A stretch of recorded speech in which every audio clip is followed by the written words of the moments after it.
Ok,សួស្តីអ្នកទាំងអស់គ្នាថ្ងៃនេះខ្ញុំមានវីដេអូចែកម្លែកមួយទៀតទាក់ទងយើង configure routing protocol ហើយយើងប្រើ OSPF ហើយនៅក្នុង lab ហ្នឹងដូចដែលស្រាប់ឈើហ្នឹងខ្ញុំមាន Fortigate 4 អញ្ចឹងខ្ញុំ Fortigate មួយនេះខ្ញុំដើរតួជា ISP ហើយមួយទៀតគឺ customer 1ហើយ customer 2 ចឹងនេះគឺ customer 2ហើយខ្ញុំមាន Fortigate នៅខាងក្រៅមួយទៀតខ្ញុំrun វាជា external ដែលយើងប្រើ protocol មួយគឺ RIP ចឹងនៅក្នុងវីដេអូនេះខ្ញុំនឹង configure ទាក់ទងជាមួយនឹង basic ទាក់ទងជាមួយនឹង routing protocol ខ្ញុំប្រើ OSPF ចឹងខ្ញុំបាន assign IP address ដូចដែលនៅក្នុងរូបនេះនៅក្នុង lab ហ្នឹងចឹងខ្ញុំមាននៅ ISP នេះខ្ញុំមាន4 subnet យើង link មួយទៅខាង customer 1 customer 2ហើយមក LAN ហើយជាមួយនឹងទៅខាង external RIP ចឹងហើយ customer 1 customer 2នេះខ្ញុំមាន poly 1នេះ connect ទៅកាន់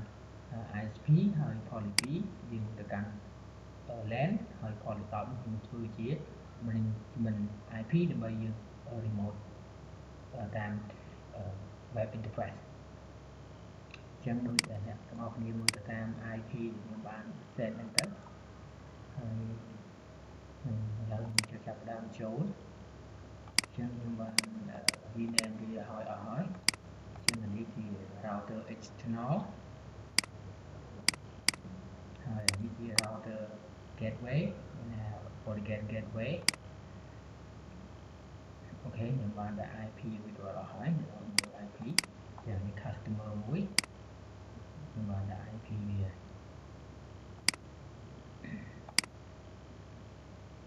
អូខេយើងក្នុងវីដេអូនេះដើម្បីយើងចូលទៅ run routing protocol OSPF ចឹងយើងចូលនៅក្នុង tab interface នៅក្នុង Fortigate Firewall រួមមួយយើងឃើញ routing protocol មួយដែលថា OSPF ចឹង OSPF ហ្នឹងគឺខ្ញុំអត់ទាន់បាន configure អីទេចឹងយើងចាប់ផ្ដើមទាំងអស់គ្នាចឹងខ្ញុំនឹង enable វាចឹងដំបូងនេះគឺយើងនឹង identify កំណត់តាក់ទងជាមួយនឹង router ID អញ្ចឹងខ្ញុំយកវាជាលេខ1ហើយ area គឺ area 0អញ្ចឹងដោយសារតែវាមានមួយនេះអញ្ចឹងខ្ញុំអាចលុបសិនទៅអញ្ចឹងបើសិនជាអត់ថ្មីគឺវាអត់ទាន់មានទេយើងបង្កើត create មកហើយ area ID អញ្ចឹង area 00.0.0នេះគឺយើងកំណត់ថា area 0បើសិនជា area 1យើងអាចដាក់1មក area 2យើងដាក់2តែនេះជា area 0ឬក៏ background area បើនៅលើ Cisco គេដាក់ថា area 0ដាក់តែ1អញ្ចឹងនៅលើ Fortigate គេដាក់ subnet 111 0.0 អញ្ចឹងខ្ញុំដាក់មកហើយនៅក្នុងនេះយើង advertise network ណាខ្លះអញ្ចឹងនៅក្នុងនេះខ្ញុំនឹង advertise 2ទៅ customer 1 customer 2អញ្ចឹងខ្ញុំ select យក area ហើយខ្ញុំមើល subnet នេះ subnet 1ហើយនឹង subnet 1យកមកដាក់អូខេ30 copy មួយអូខេហើយខ្ញុំនឹង add network មួយទៀតអូខេ select 101អូខេបន្ទាប់មកយើងនឹង connect ទៅកាន់ interface យើងនឹងទី1យើងចូលកន្លែង network ហ្នឹងយើងនឹង advertise network ប៉ុណ្ណឹងបន្ទាប់មកទៀត interface តែយើងចង់ឲ្យវាចេញតាម interface មួយណាអញ្ចឹងយើងដាក់ថា customer មួយខ្ញុំដាក់ថា cost 1អូខេហើយមួយទៀតគឺ customer 2អូខេបន្ទាប់មកទៀតខ្ញុំនឹង apply វាអូខេអញ្ចឹងខ្ញុំនឹងចូលទៅក្នុង customer 2 one customer one đi cho ta lớn rồi tổ mối nhôm này chùa ra chùa OSPF xin cho bản thân ok dân dùng đừng đôi dài dân dùng vô ghi chia lệ phí router ID lệ phí tổ mối area dùng vô area zero đài dân dùng mình đi dùng đừng area zero hơi dùng đã advertise network connectទៅកាន់ ISP ហ្នឹងអូខេចឹងហើយអូខេយើង interface ខ្ញុំ connect ទៅកាន់ ISP អូខេ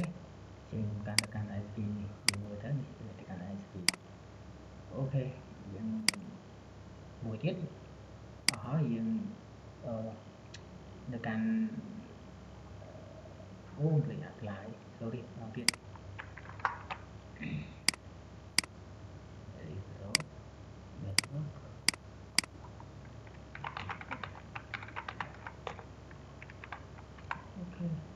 dùng click saveវាតមកយើង create interface មួយទៀតខ្ញុំថាតែ ISP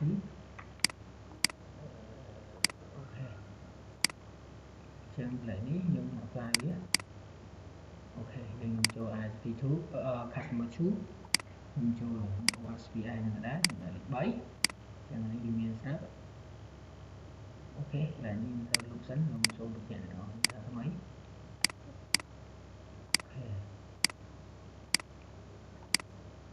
អូខេអញ្ចឹងអានេះក៏ខ្ញុំលុបដែរ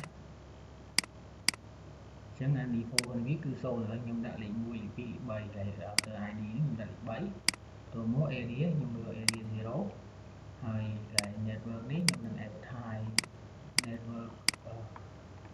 10.0.1.0/30អូខេចូលមកចេញតាម interface ណាខ្ញុំចេញតាម ISP ទៅ ISP អូខេអញ្ចឹងខ្ញុំ apply ហ្នឹងយើង apply ហើយខ្ញុំទៅមើល route string អូខេអញ្ចឹងខ្ញុំ start it out ទៅខ្ញុំមិនទាន់ឃើញអីទេអញ្ចឹងខ្ញុំទៅមើល ISP មួយ so route អញ្ចឹងខ្ញុំឃើញ neighbor វា app ហើយខ្ញុំនិយាយ static មកអញ្ចឹងយើងឃើញ neighbor វាឃើញមាន2ហើយនេះក៏ neighbor វាយើងចូល route មកហើយយើងមើល neighbor ឃើញវា app ហើយ full ហើយ state full តែវាបើចូលនៅក្នុង route string នេះឃើញវាមានហើយឃើញក្នុង OSPF ចឹងអានេះក៏មានដែរខ្ញុំ refresh នេះឃើញ OSPF វាឡើងហើយចឹងទៅទៅ configure OSPF យើង apply តែប៉ុណ្្នឹងទៅយើងអាច connectivity វាបាន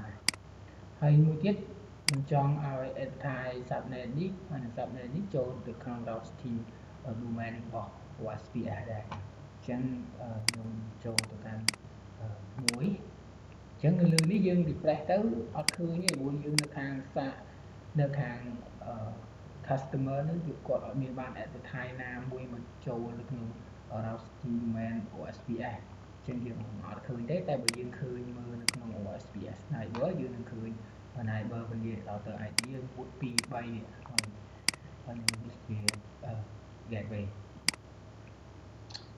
ចឹងខ្ញុំនឹង advertise ខ្ញុំចូល router OSPF ខ្ញុំចូល នេះខ្ញុំ advertise network នេះ network 2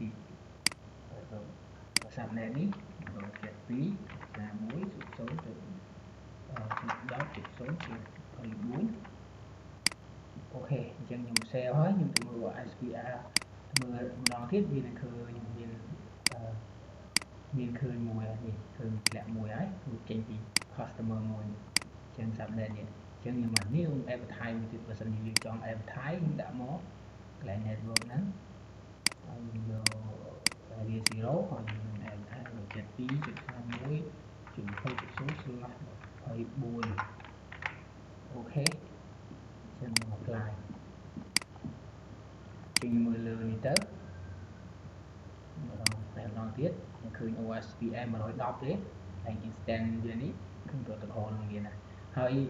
dương ở phía dương cái lấy mà mưa routing stable nóคือនៅខាង customer យើងអត់បានឃើញទេជាងឃើញតែបើយើងឈរនៅលើ customer មួយយើងនឹងឃើញ subnet របស់ customer 2ហើយតែយើងអត់ឃើញនៅខាងនេះខាង LAN ខាង ISP ព្រោះ ISP គាត់អត់ចង់ឲ្យ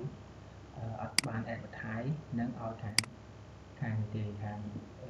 customer 1 customer 2ទេបើសិនជាគាត់ចង់គាត់អាចមាន2គឺទី1គាត់ redistribute connected គាត់ឃើញដែរខាងនេះឃើញដែរឬក៏គាត់ advertise subnet ហ្នឹងក៏ខាងcustomer 1 customer 2ក៏ទទួលបានដែរអញ្ចឹងយើងនឹង test ping មើលថាទាំងអស់ហ្នឹងអាច access Google បានអញ្ចឹងយើងនឹង ping ទៅកាន់យើងនឹង ping test ISP ដំបូងគេអញ្ចឹង ISP គឺគាត់អាច access ទៅកាន់ internet បានអញ្ចឹងយើងមើល customer 1 customer 2តែអាច ping បាន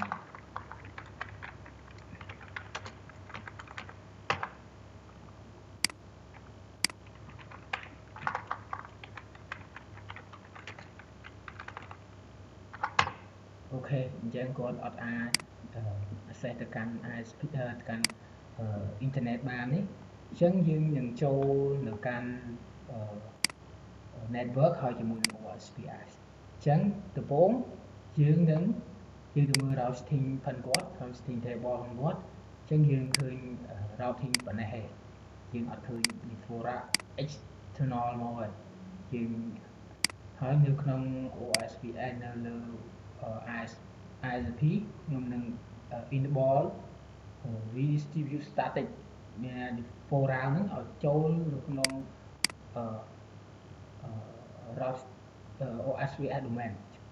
ញ្ចឹងយើងទៅមើលកន្លែងនេះយើងអត់ទាន់ឃើញយើងនឹងអត់ទាន់ឃើញអីទេមានកើតឡើងហ្នឹងយើងនឹងឃើញ OSPF តែពីរហើយមានទាន់ឃើញ external ទេអញ្ចឹងកន្លែងនេះខ្ញុំនឹង enable redistribute static ហើយកន្លែងនេះខ្ញុំយក inject default route all the way ចុះអូខេកន្លែងនេះយើងចាំមើលទៅហើយយក tab 2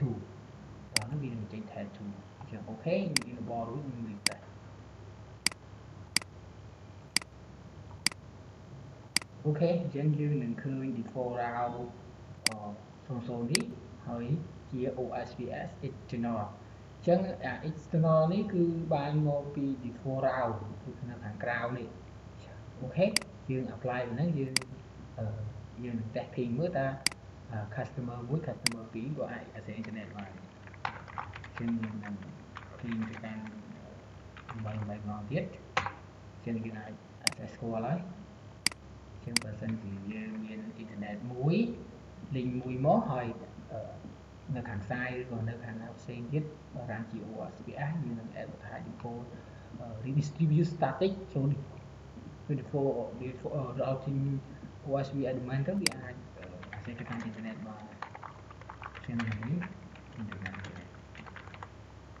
អូខេយើងគាត់អាច access ទៅកាន់ internet បានហើយអញ្ចឹងយើងមើល access មើល client មើលតើ access ទៅខាង customer access ទៅកាន់ internet បានអត់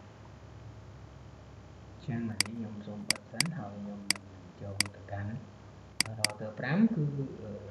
customer 1ហើយ router 3គឺ customer 2គឺនឹង IP DHCP ចឹងខ្ញុំនឹង IP DHCP ដែរមើល IP វាអូខេយើង IP វា 10.2 អានេះគឺ 10.4 20.4 អូខេអញ្ចឹងខ្ញុំនឹង ping ពីហ្នឹងមើលតើវាអាច access ទៅកាន់ internet បានអូខេអញ្ចឹងយើងអាចបានហើយហើយ ping មួយទៀតមើលតើអាច ping បាន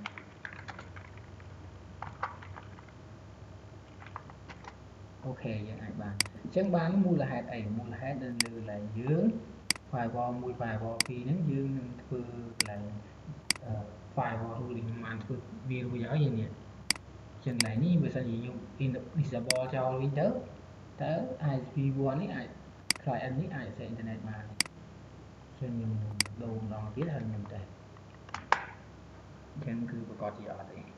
ញ្ចឹងយើងធ្វើដែរយើងនៅតែ rule វា allow ឲ្យយើង access ទៅកាន់ internet អូខេហើយអាហ្នឹង concept វាដូចមុនដែរដូចខ្ញុំធ្វើតើតើនឹង configure read ដែរអញ្ចឹងយើង allow traffic ណាឲ្យឆ្លង traffic ណាដែរអញ្ចឹងគាត់ថានេះគឺជា basic តើតើជាមួយ run ពី OSPF អញ្ចឹងខ្ញុំមើលទៅវានឹងឃើញហើយខ្ញុំឃើញ OSPF នេះលើអូខេខ្ញុំនេះ OSPF ដែរ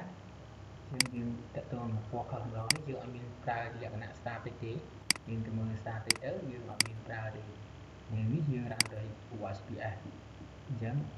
internet ក៏វាដើរតាម routing protocol OSPF ដែរអូខេអញ្ចឹងវីដេអូនេះខ្ញុំសូមបញ្ចប់ប៉ុណ្ណឹងហើយវីដេអូក្រោយខ្ញុំនឹង demo តើតើជាមួយនឹងយើង configure external read មួយទៀតឲ្យ inject ចូលក្នុង team command OSPF ឬក៏ខ្ញុំ inject OSPF ហ្នឹងឲ្យចូលទៅក្នុងកាន់ external ខាង read វិញហើយយើងអាច test connectivity មើលថាវាអាចស្គាល់គ្នាអត់អញ្ចឹងវីដេអូក្រោយខ្ញុំនឹងបង្ហាញ